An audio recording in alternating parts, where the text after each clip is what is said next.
Boa noite para quem já está entrando.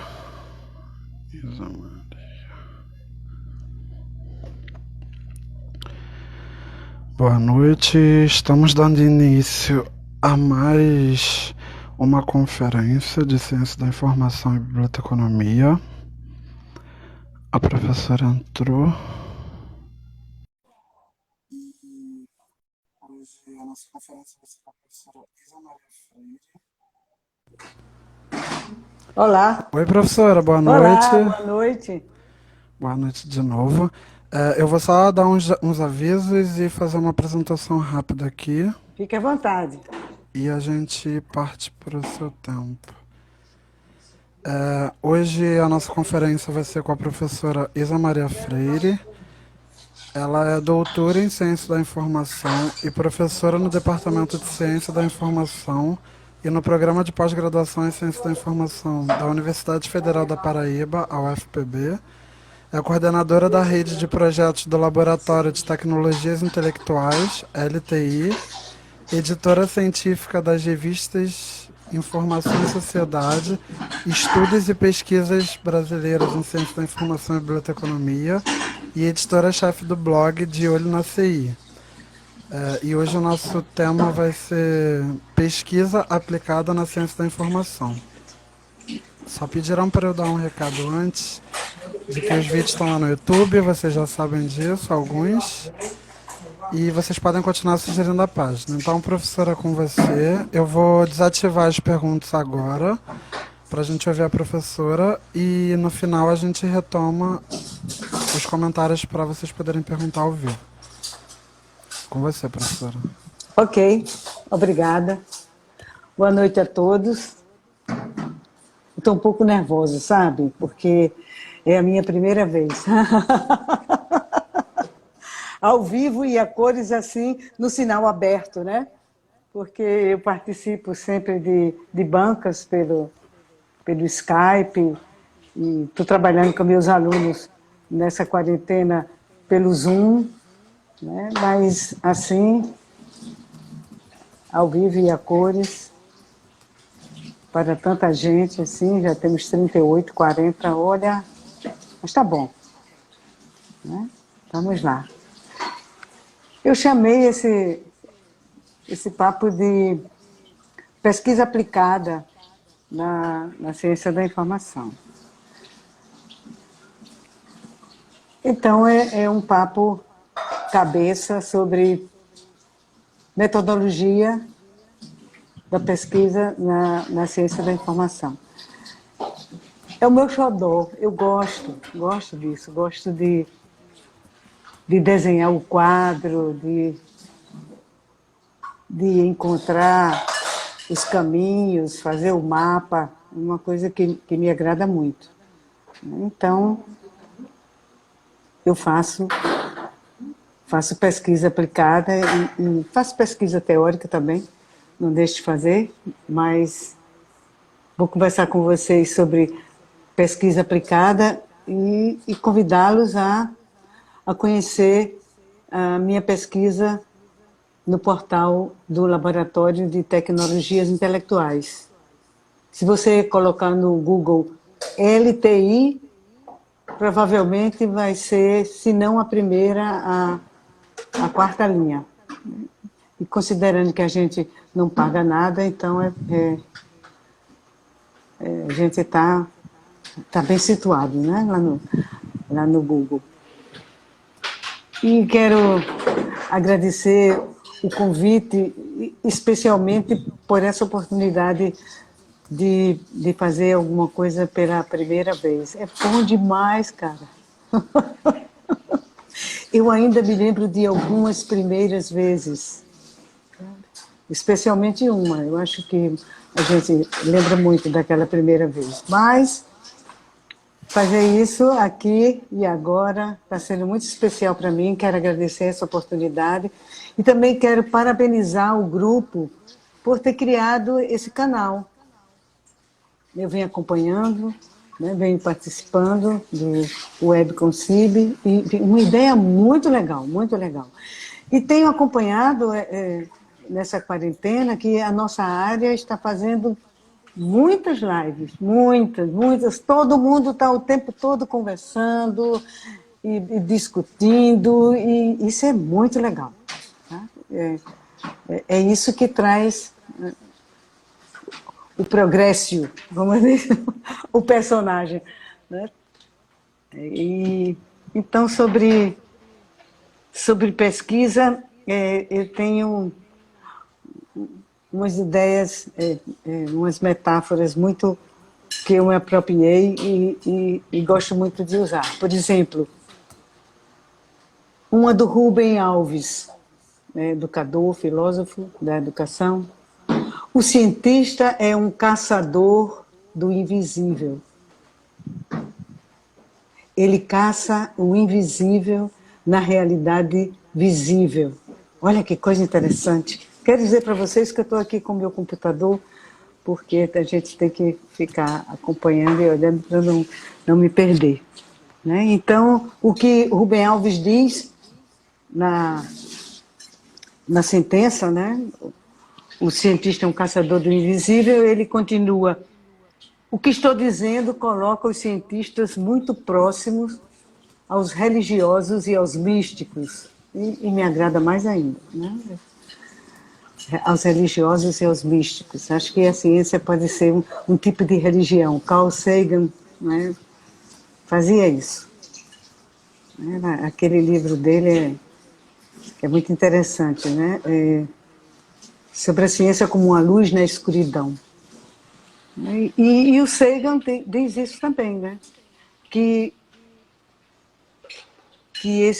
essa vivência do caçador é uma herança ancestral.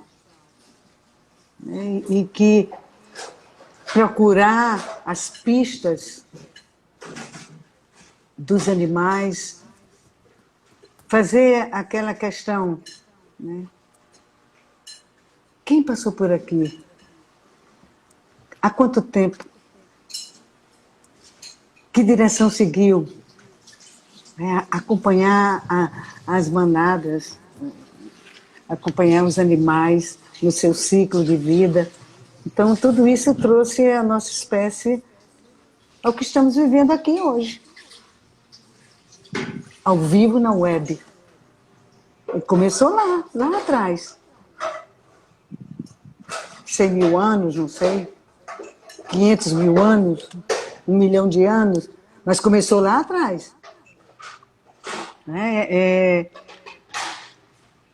Foi uma vantagem para nós. Né?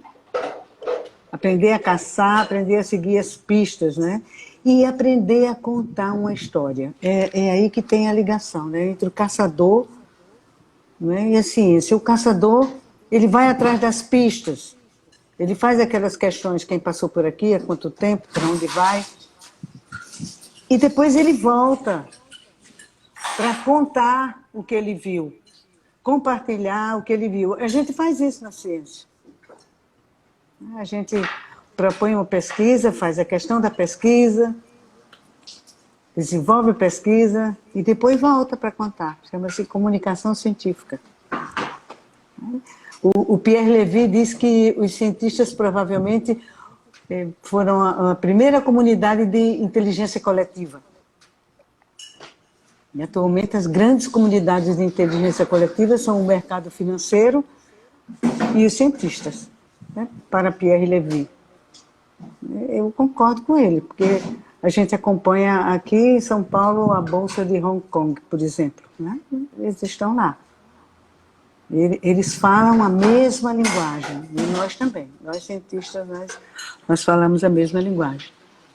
Então, e o conhecimento? O que é o conhecimento? Né? Para Maturana e Varela, que criaram a teoria da autopoiesis, o conhecimento é um instrumento. O amor é que é o fundamento. Então, o amor é o fundamento, o conhecimento é um instrumento. Então, o amor à pesquisa é que nos traz para essa área da ciência. E quando eu falo da ciência, eu não estou falando só da pesquisa, do pesquisador, eu estou falando também da formação universitária. É uma ciência, ciência aplicada. Ciência aplicada a uma área de modo a desenvolver talentos e numa determinada profissão. Então, nós temos dois tipos de pesquisa. A rigor, a pesquisa é uma só, mas vamos dizer assim, que do ponto de vista epistemológico, nós podemos ver que temos dois tipos de pesquisa. A pesquisa básica, né, são os conhecimentos novos para o avanço da ciência. Para a gente ter uma ideia, uma teoria, por exemplo, de Einstein só veio a ser provada agora, né, nos últimos 10 anos. E ele desenvolveu em 1905, há mais de 100 anos. Então, era uma teoria, mas ainda não tinha uma comprovação. E a ciência aplicada, que gera conhecimento para uma aplicação prática, né? Que é o que eu me dedico a fazer no Laboratório de Tecnologias Intelectuais. Eu já orientei algumas pesquisas nesse sentido, por exemplo, a pesquisa de mestrado da professora Giovana Guedes, ela é professora na Universidade Federal do Ceará, uma pesquisa belíssima na comunidade Santa Clara, aqui, nossa vizinha do campus universitário da Federal da Paraíba. Ela construiu com a comunidade um blog, o blog da comunidade Santa Clara. Isso é uma pesquisa aplicada. Para desenvolver esse blog com a comunidade, ela teve que ler bastante. Teve que propor um modelo, teve que procurar uma tecnologia que fosse uma tecnologia simples para as pessoas aprenderem e usar depois, né? Ela fez a pesquisa e deixou para a comunidade, né?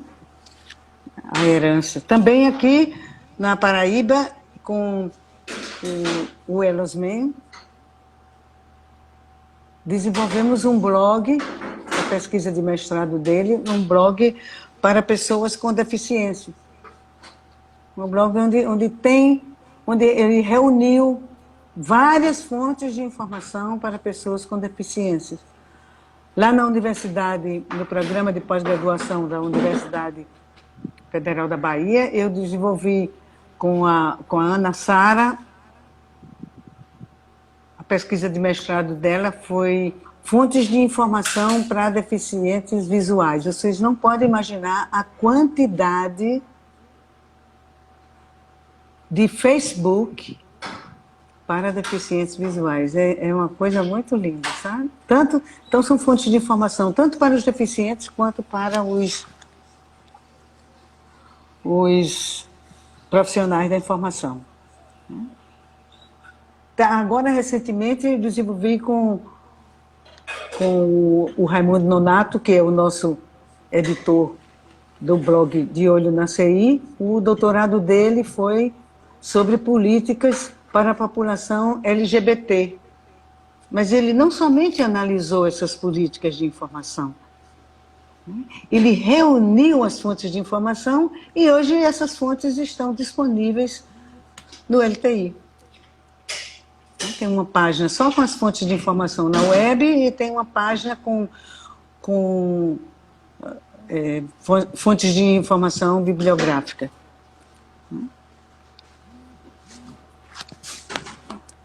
Então, eu sou uma caçadora e eu treino os meus alunos na pós-graduação e na graduação para serem caçadores do invisível,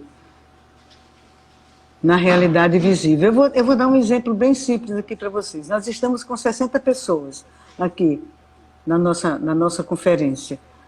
Essas pessoas estão aqui, a gente até pode saber quais são, né, ou quem são. Mas é invisível para nós de onde são, onde estão. Essa é uma parte invisível. Então, para a gente tornar visível, a gente poderia fazer uma pesquisa, então nós saberíamos tantas pessoas da região sul, tantas pessoas da região sudeste. Então, de repente, aquilo que nesse momento é invisível para nós se tornaria visível. Essa é a metáfora do Rubem Alves. Eu costumo usar em sala de aula dizendo: somos tantas pessoas aqui, somos 30 pessoas aqui nessa sala de aula. Mas nesse momento, o que está invisível aqui é a faixa etária. Se a gente fizer preencher um questionário aqui, a gente vai tornar visível a faixa etária das pessoas que estão aqui.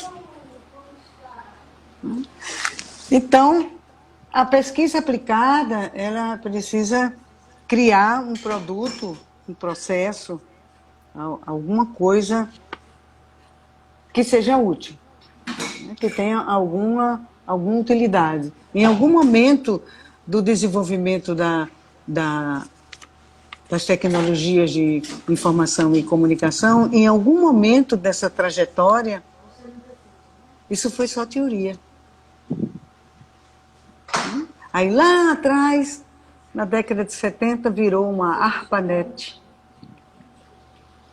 E em 1995 virou uma web.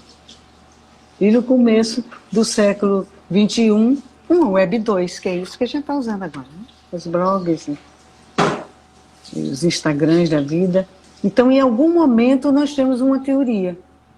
E a partir dessa teoria, nós podemos ter um desenvolvimento aplicado. E por que eu me dedico à pesquisa aplicada? Porque eu e meu grupo de pesquisadores, docentes e discentes, criamos e mantemos o LTI, que é uma experiência inédita, né? Por causa da responsabilidade social da ciência da informação. Essa foi a minha tese. A minha tese é uma tese teórica. A partir de um modelo, que é o modelo da consciência possível, de Goldman, um sociólogo, um teórico marxista, maravilhoso, né, que eu venho acompanhando desde a minha graduação, que eu venho acompanhando Goldman, e o meu mestrado, meu doutorado, eu estava lá com Goldman. Então, eu consegui uma coisa que Goldman mesmo diz que não é fácil, mas eu recebi esse presente de identificar na área da ciência da informação um evento de consciência possível. Uma afirmação que foi feita antes, na realidade foi feita 25 anos antes daquela possibilidade. Né? Em 1975, Vest e Gnevering disseram que a transmissão do conhecimento para aquele que necessita na sociedade é uma responsabilidade social da ciência da informação. Mas naquele tempo a gente não sabia como fazer. Os grandes sistemas eram sistemas bibliográficos, bases de dados. De repente, com a web, chegou. Né? Em 2000 eles estavam lá. Há 25 anos, esse artigo era citado pelo menos uma vez em algum lugar do mundo, mas ninguém nunca viu. Ele era citado porque ele apresenta um modelo de ciência da informação. A ciência da informação teriam quatro tipos de abordagem, né, no modelo deles. Então eu consegui ser agraciada com essa sorte. Pesquisa é sorte também, sabe? Eu tive essa sorte de relendo, procurando, eu pensei uns 4 anos procurando na literatura um evento de consciência possível que o tempo todo estava ali na minha frente. Porque eu conheci esse texto quando eu cheguei para o mestrado. Conheci esse texto na disciplina de Fundamentos de Ciência da Informação com a professora Regina Marteletto. E procurei, e estava ali diante de mim. E isso é muito típico do caçador também. A pista pode estar ali diante de você. Então, como diz Dom Juan, da Erva do Diabo, de Carlos Castanheda, você precisa abrir o seu coração e você precisa olhar sem ver. Quando você conseguir olhar sem ver, ou seja, você olhar para o seu problema de pesquisa, sabe, deixando que ele apareça, ele emerja, né? Esse verbo tão difícil de conjugar, emergir, né? Que ele apareça, que ele, de repente você vê ele está lá, né? E você não via, e antes ele não estava lá. Então é assim que a gente fez no LTI, né? Então, nessa perspectiva nossa perspectiva teórica no LTI é a perspectiva do regime de informação. Então, nessa perspectiva, que eu uso a perspectiva da professora Nélida Gonzalez de Gomes, né, informação é definida como ações de informação, as quais remetem aos atores, os sujeitos sociais, né, aos contextos e às situações em que acontecem. Então, aqui no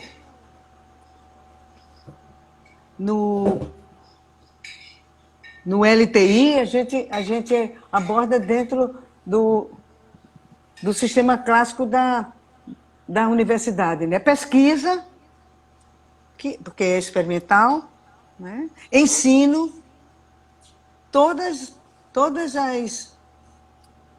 os dispositivos e artefatos são feitos por alunos. Os professores orientam e coordenam.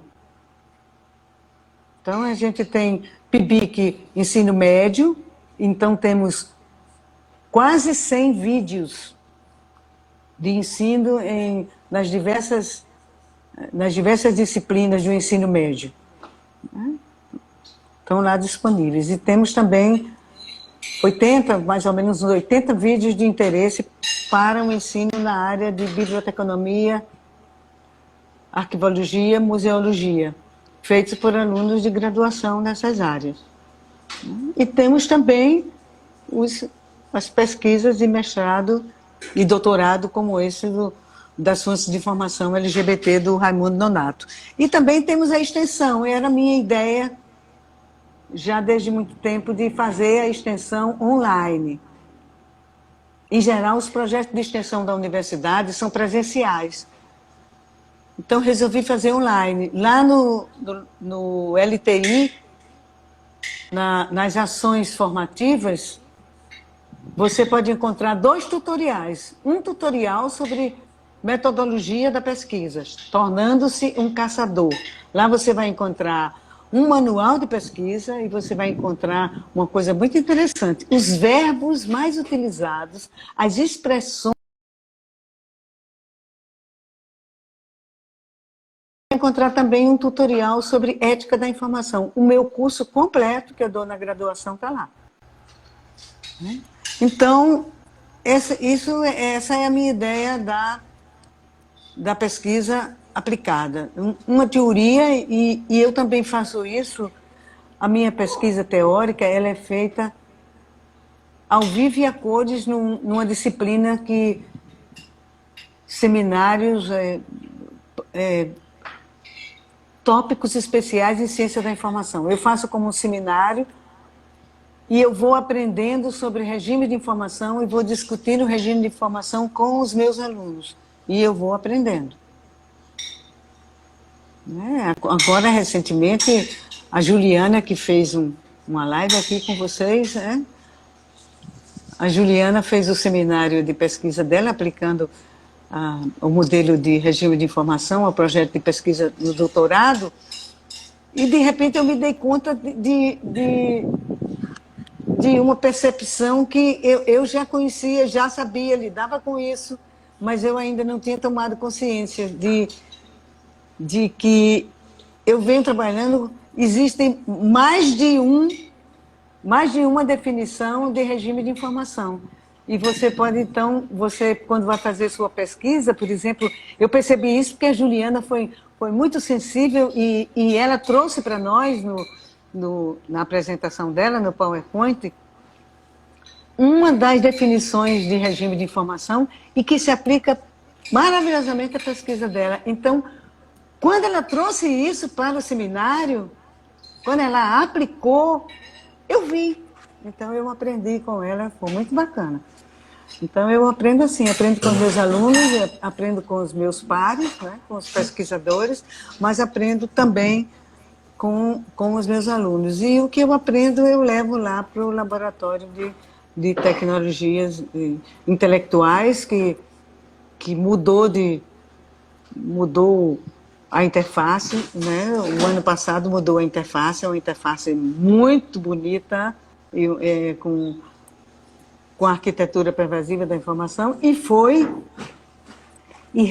resultado de uma pesquisa de mestrado orientada pelo professor Markson Roberto Ferreira de Souza, que é do nosso programa de pós-graduação, e ele é o editor do portal LTI, ele que coordena o portal. Então, e assim a gente vai fazendo. Agora, por exemplo, o Gregório, que é o editor da fanpage de Olho na CI, ele vai fazer a pesquisa de mestrado dele, é justamente o plano de gestão de dados do LTI. Serve para o LTI? Serve, mas também vai servir como modelo para quem quiser fazer um plano de gestão de dados. E assim a gente vai aprendendo, né? Eu me baseio em Paulo Freire, né? Desde a minha dissertação, que foi sobre extensão rural, que eu trabalho com Paulo Freire. Quem ensina, aprende. Quem aprende, ensina. É assim, uma troca. Pronto, minha meia hora, né? Minha meia hora chegou. Ainda tem mais uns 5 minutos aí, se você quiser Ainda tem 5 estender. minutos? Mas que coisa boa. Eu vou abrindo aqui os comentários, e aí quem quiser também ir mandando pergunta já pode, que a gente vai anotando aqui. Então, a ciência é isso.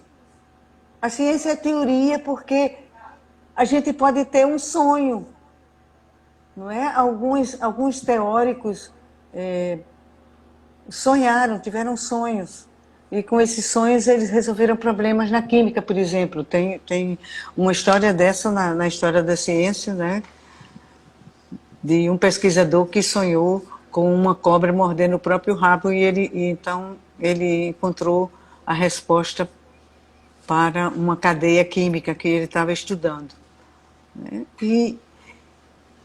Mas também é uma missão no mundo, é uma aplicação, é o nosso dever. Você veja agora, nessa pandemia, não são só os cientistas que estão estudando a vacina, mas nós, profissionais da informação, já estamos organizando bases de dados. O professor Clóvis Montenegro, por exemplo, me informou no Zap que existe agora o Corona Wiki, né? Então, é uma base de dados, né, no formato de Wikipedia, só sobre o corona, né? Também o IBICT, né, desenvolveu uma aplicação só para fontes de informação sobre o coronavírus, né, o 19. E a Fundação Oswaldo Cruz tem também uma base de dados, está realizando pesquisa de base, porque está pesquisando a vacina e está editando, está em fase de chamada de artigo, está editando um número especial só sobre o coronavírus. Então, podemos fazer muitas coisas, né? Podemos aprender e compartilhar. Esses são 2 verbos que, na ciência, são fundamentais, na minha perspectiva, né? Além do verbo amar. Esse é maravilhoso, né? Amar o que faz, amar os que fazem. Isso é fundamental.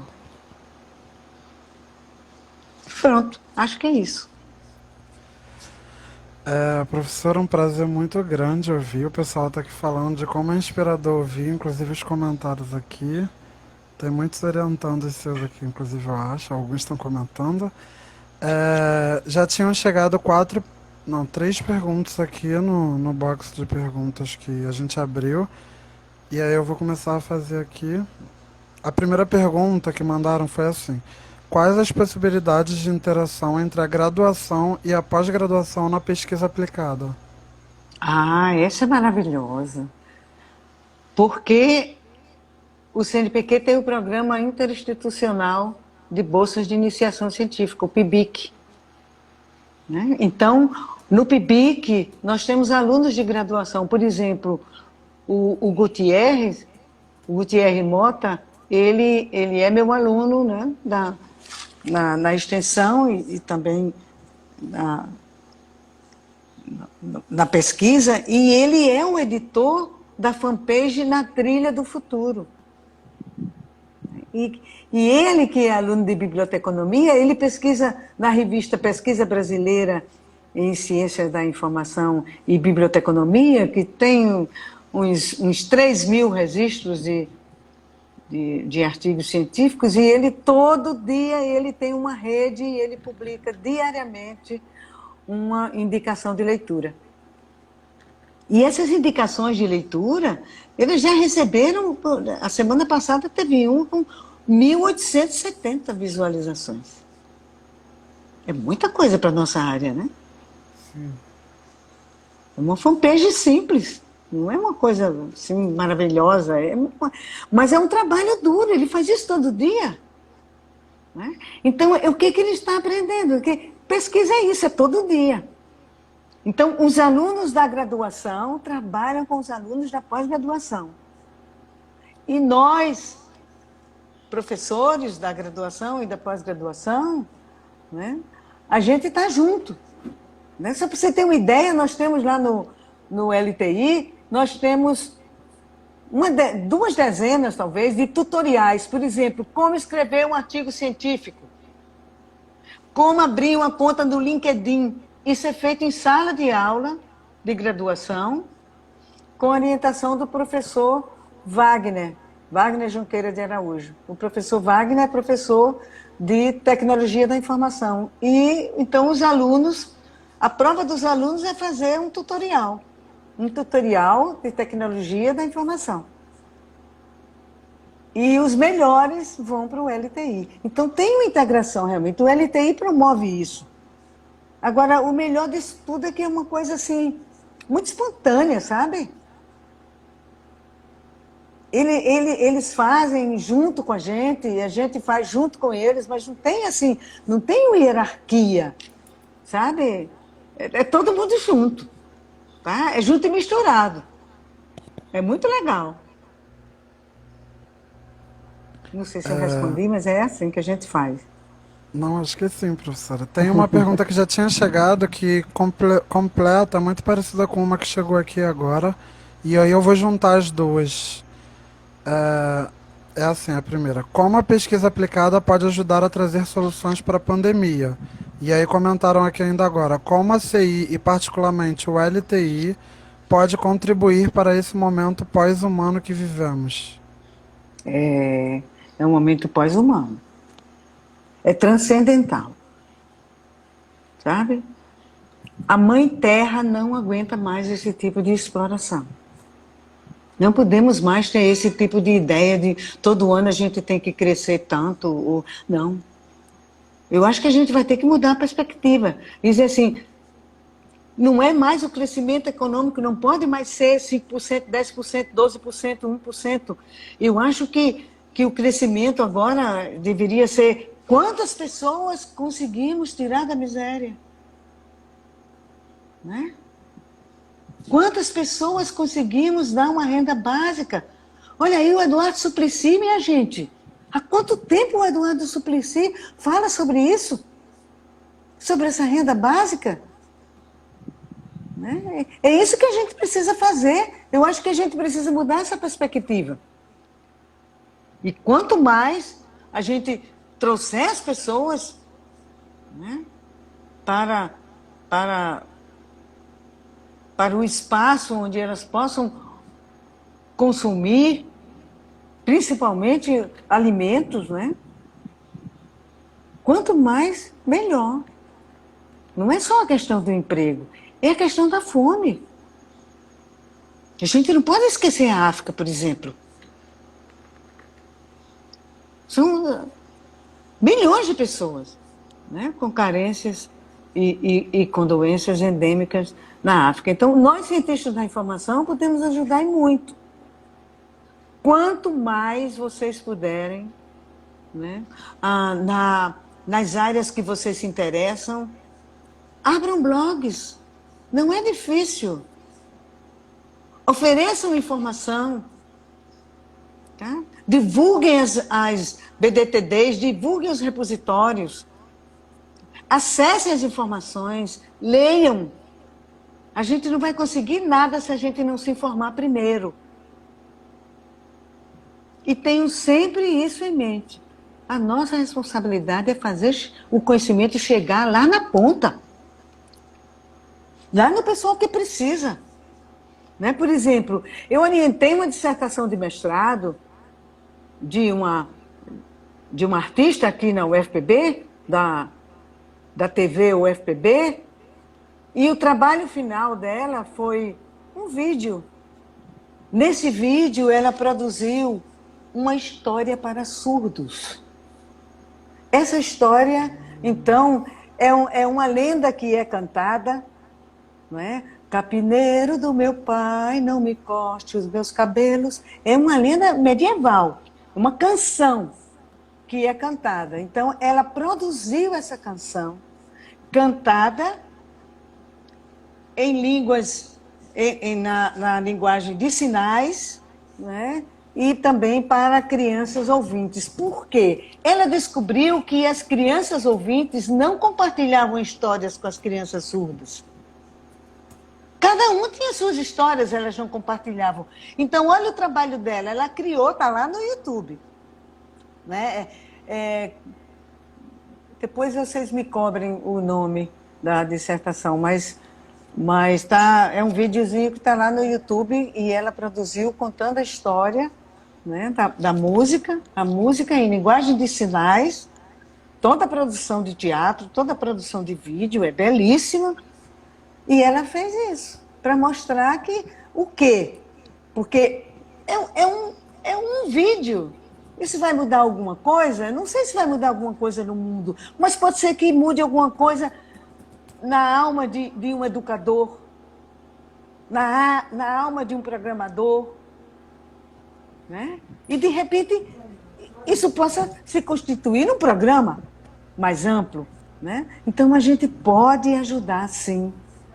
Podemos acender uma luz na escuridão, como diz Carl Sagan. Sim, só complementando aqui, eu li inclusive esse trabalho que a professora indicou, o nome da autora é Valesca Picado Isso. Schulze, e o nome da dissertação é Quem Souber que Conte Outra, É isso. produção de um programa audiovisual para crianças surdas com acessibilidade para ouvintes. Cara, você é demais! Pô, cara, ó! Pra você, mano. Nossa, que cara legal você, rapaz. É esse aí. Quem quiser que conte outra. É uma questão da história, né? Que a gente conta a história e diz quem quiser que conte outra. E o outro conta a história. É muito bonita essa dissertação. Sim. Professora, uma outra pergunta que já tinha chegado pelo box, você comentou um pouco, mas se você puder falar mais um pouco, professora, com essa pandemia, o adiamento dos eventos científicos, quais os canais necessários de comunicação científica para este ano de 2020?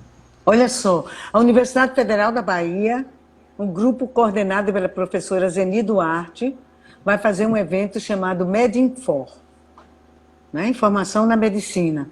Vai ser em setembro, online. Né? Grandes eventos estão sendo promovidos pelos jornais O Globo e Estado de São Paulo, online. Eu estou dando aula online, estou gostando demais. Meus alunos também estão gostando, a gente está usando o Zoom.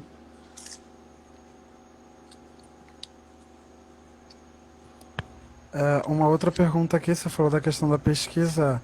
Quais livros sobre metodologia da pesquisa você indica para alguém que quer começar a elaborar um projeto de pesquisa ou um trabalho de conclusão de curso, dissertação?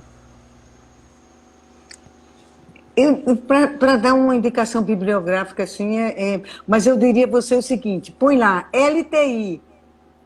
Quando você entrar no LTI, você clica em ações formativas. Quando abrir ações formativas, vai ter um quadradinho lá, tutoriais. Você clica em tutoriais, aí vai ter o campo de pesquisa, aí você põe assim, tornando-se um caçador. Aí, lá em Tornando-se um Caçador, tem todo um curso de metodologia da pesquisa e lá tem um livro interessantíssimo que eu achei, né? A vida é assim comigo, ela me dá presentes. Né? E eu estava fazendo esse curso e ela me deu esse presente. Então você vai ter tudo, inclusive um formato de projeto de pesquisa, já pré-formatado para você fazer, ok? Ótima dica, professora. Uma outra pergunta que também tinha chegado, essa chegou pelo direct, foi, a partir da sua experiência de pesquisadora, como Paulo Freire dialoga com a ciência da informação? Dialoga através dos estudos de usuários.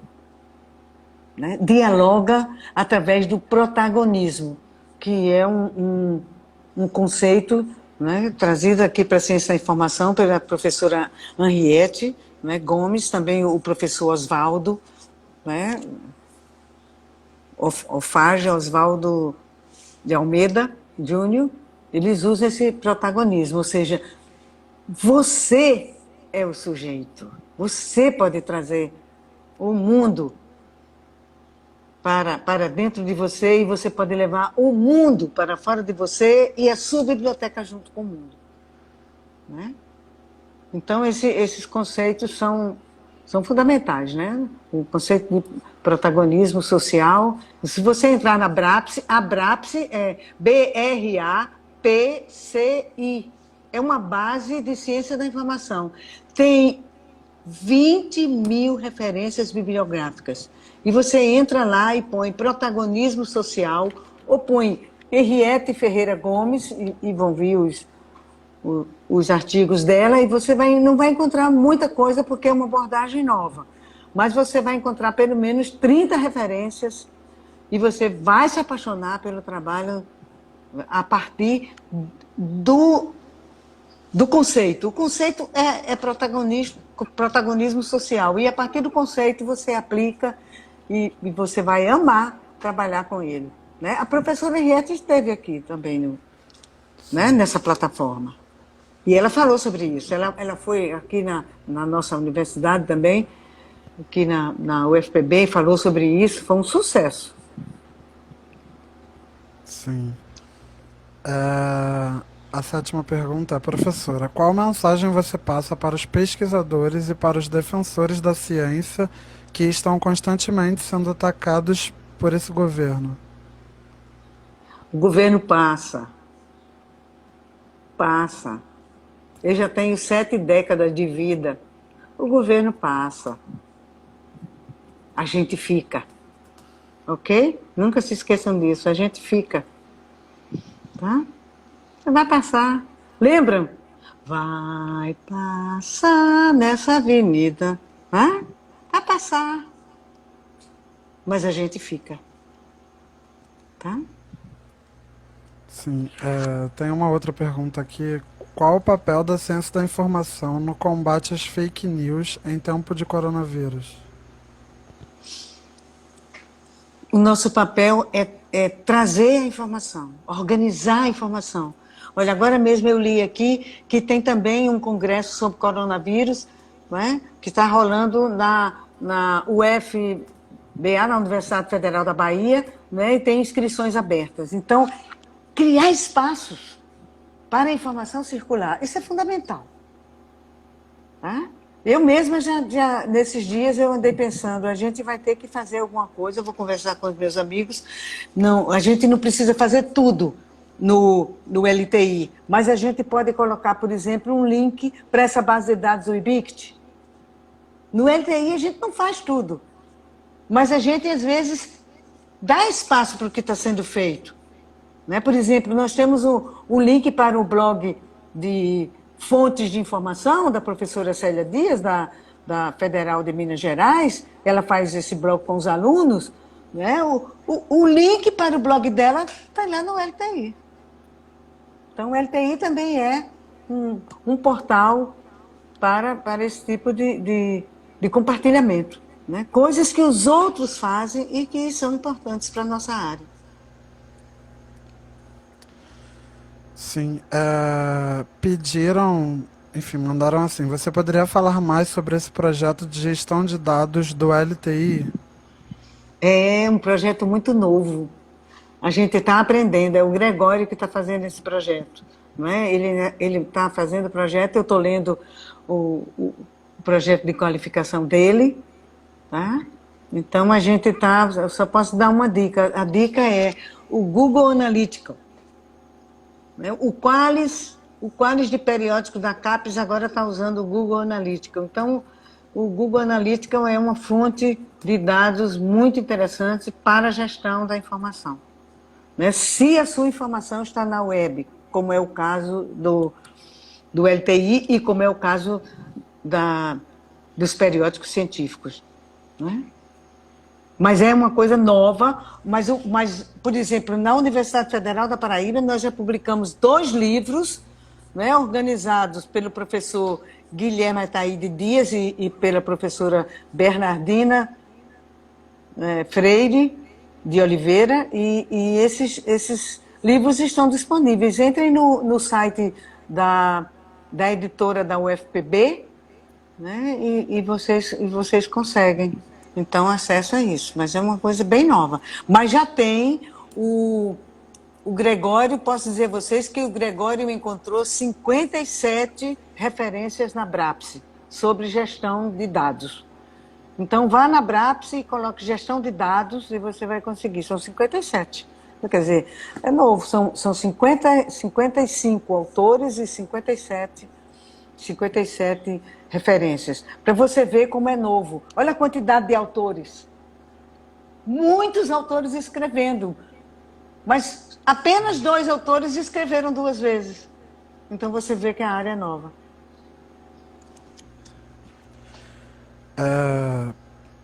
Mandaram, professora, pode falar mais sobre a responsabilidade social da ciência da informação? Ah, essa aí é meu xodó. Né? A responsabilidade social da ciência da informação.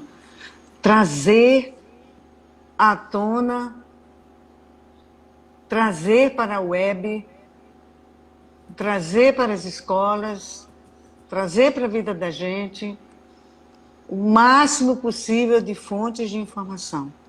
Organizar fontes de informação. Isso não é difícil, vou dizer para vocês. Olha só, nós fazemos seminários na disciplina Ética da Informação. Pois bem, no semestre passado, um grupo de alunos, o seminário dos alunos, eles criaram um blog. É Bibliotecnologia, o blog. Veja só, eles foram além da proposta. A proposta era fazer um seminário. Eles foram além, fizeram um blog. E hoje em dia esse blog está aí disseminando informação interessantíssima. É Bibliotecnologia o nome do blog. Até o nome é interessante. Surgiu numa sala de aula de uma disciplina que você não imaginaria que uma disciplina ética da informação fosse dar ensejo a criação de um blog sobre biblioteconomia e tecnologia, mas foi o que surgiu. Então, a nossa responsabilidade é essa, sabe? Levar para o mundo. Levar para o mundo. Sim, mandaram. Professora, você fala muito das questões tecnológicas, mas como atingir as pessoas fora das redes? Como atingir as pessoas fora da rede. Em sala de aula, por exemplo. Né? Em sala de aulas. Né? As minhas aulas são... Eu sou uma atriz, né? As minhas aulas são show. Né? Eu Eu nunca vi um aluno consultando o celular numa aula minha. Se ele olhar para o celular, ele pode perder alguma expressão que eu estou fazendo ao vivo e a cores naquela hora. Eu posso estar imitando alguém da televisão, alguma pessoa, algum político e alguma coisa. Eu sou histriônica. Então, a gente tem que fazer da aula da gente um show. A gente tem que fazer da palestra da gente um show. A gente tem que levar para o máximo possível de pessoas. E isso inclui tornar-se uma pessoa assim, né? Comunicativa. E vou dizer uma coisa a vocês, não é difícil. E é muito prazeroso. Eu gosto muito. Eu gosto muito. O pessoal perguntou também, professora, a partir da sua experiência como pesquisadora, qual das suas pesquisas foi a mais difícil de desenvolver e a que se deve a essa dificuldade? Foi justamente a do meu doutorado. Eu pensei que eu não ia terminar, lhe juro por Deus. Porque o próprio Goldman diz, né, que é muito difícil identificar um evento de consciência possível. E para que eu fui entrar nessa, pelo amor de Deus? Você já pensou? Eu não podia fazer uma coisa mais simples? Mas eu enveredei por isso aí, porque era uma cachaça, era um xodó. Era uma coisa que eu tinha desde a minha graduação com esse Goldman. Eu amo esse cara, esse Lucien. Eu amo, tá? Então eu procurei, vocês não podem imaginar o quanto eu procurei. E o tempo todo estava diante de mim. Eu já disse aqui, antes, né? Pode estar diante da gente. Então a gente tem que olhar sem ver. Isso é a erva do diabo, você olha sem ver. Então o Dom Juan fala para o Castanheira assim, você olha para uma árvore, mas você não olhe para as folhas, você olhe para os espaços entre as folhas. A gente olha para as folhas, aí a gente pode não ver. A gente pode não ver, por exemplo, os pássaros. Os pássaros não ficam nas folhas, eles ficam entre as folhas. Ok. É muito inspirador, professor, ouvir a senhora. E aí falaram aqui se você pode dar dicas para novos pesquisadores, a gente só tem mais 6 minutos. Chegou até uma pergunta ali agora. Eu vou até ler junto e aí você já junta Tá tudo bem, que a gente tá bom. consegue. Professora, pode falar mais sobre informação e inclusão e informação e cidadania? Qual o papel da CI? E aí já dá a dica para os novos pesquisadores que também tinham pedido. Sim, sim. Olhem só, vejam o que a professora Giovana fez lá na comunidade Santa Clara. O blog da comunidade. Não é? Então, a experiência, a líder da comunidade me contou. Né? Até hoje a gente mantém uma relação, né, com a comunidade. Ela me contou que ela foi na prefeitura procurar ajuda para a comunidade, o Dia das Mães ou qualquer efeméride, qualquer evento desse. E é claro que tentaram empurrar com a barriga. Mas ela fez os cartõezinhos, sabe? Do blog da comunidade. Aí ela disse para a pessoa que estava atendendo, né, a burocrata disse, olha, a senhora pode conhecer a nossa comunidade, nós temos um blog. E a gente informa sobre o que a gente faz nesse blog. A gente vai informar que a gente veio aqui. Meu bem, olha, as portas se abriram para ela. Uma coisa tão simples para nós. Para ela, foi um instrumento político. Um espaço de cidadania. Então, isso que a gente pode fazer, né? Abrir espaços na web para as pessoas transitarem por ele. Janelas. Windows.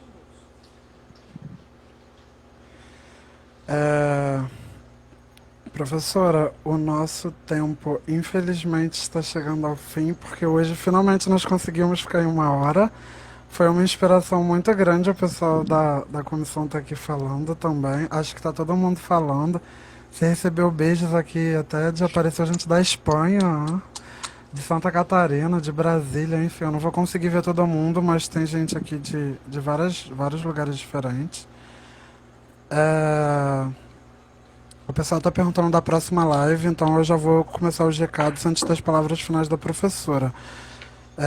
Amanhã a gente vai ter a live do professor Ricardo Pimenta, que é pesquisador aqui do IBICT, e ele vai falar sobre a ciência da informação, as humanidades digitais e a pandemia. Vai ser muito interessante. E também tem um aviso que a professora Daniela Spudeit e a Claudinha, que é aluna aqui do IBICT, a Cláudia, a Cláudia inclusive está na live, o perfil dela é bibliotecária em construção. Elas estão fazendo uma chamada para submissão de capítulo de livro com o tema Atuação de arquivistas, bibliotecários e museólogos em épocas de pandemia, com o objetivo de registrar mesmo as ações que estão sendo tomadas, né, pela comunidade. E aí as submissões vão até 1º de junho. Então, quem quiser mais informações, entre em contato com a Cláudia, o perfil é Bibliotecária em Construção, ou com a professora Daniela Spudeit. Eu não sei se ela está na live, mas ela também está aqui no Instagram, no Facebook. Enfim, confiram a divulgação, a gente vai tentar botar nos stories. Professora, falaram para você dar suas palavras finais, agradecimento, a gente tem 3 minutinhos. Ok. Meus amigos, vocês me fizeram muito feliz me trazendo aqui nessa live, tá? Então, porque eu pensava assim, meu Deus, será que eu dou conta? Será que eu dou conta de fazer uma coisa dessa? Não é? E o convite de vocês me estimulou, me instigou, me animou. E estamos terminando e eu consegui. Estou tão feliz, muito feliz, sabe? Porque ao vivo eu me sinto estimulada, eu olho para as pessoas, eu toco nas pessoas. Quem já assistiu palestra minha sabe, eu ando por todo o auditório. Mas aqui... Mas você é inspirador, viu, meu rapaz? Gostei demais de você. Nossa, você é muito legal. Então, Obrigado, eu quero professor. agradecer pela oportunidade de aprender. Quero agradecer os beijos. Ai, gente, me senti tão beijada. Hoje eu vou dormir muito bem, viu? Muito beijada, tá? Os coraçõezinhos da minha amiga Aurora, lá da Espanha. Olha, coração, como é que faz? Faz um coração, será que eu sei fazer? É assim? Não sei fazer. Obrigada. Né? Então, Professora, pois não? só desculpa te interromper, é que o Instagram já botou o aviso aqui de tempo, a gente tem 30 segundos antes Então, da live ó, cair, gente. eu amo Então vocês, tá? eu Eu vou amo o que eu salvar a faço, live. tá? Eu amo o que eu faço e eu amo vocês. Tchau. Sim, a live vai ficar salva aqui nos stories.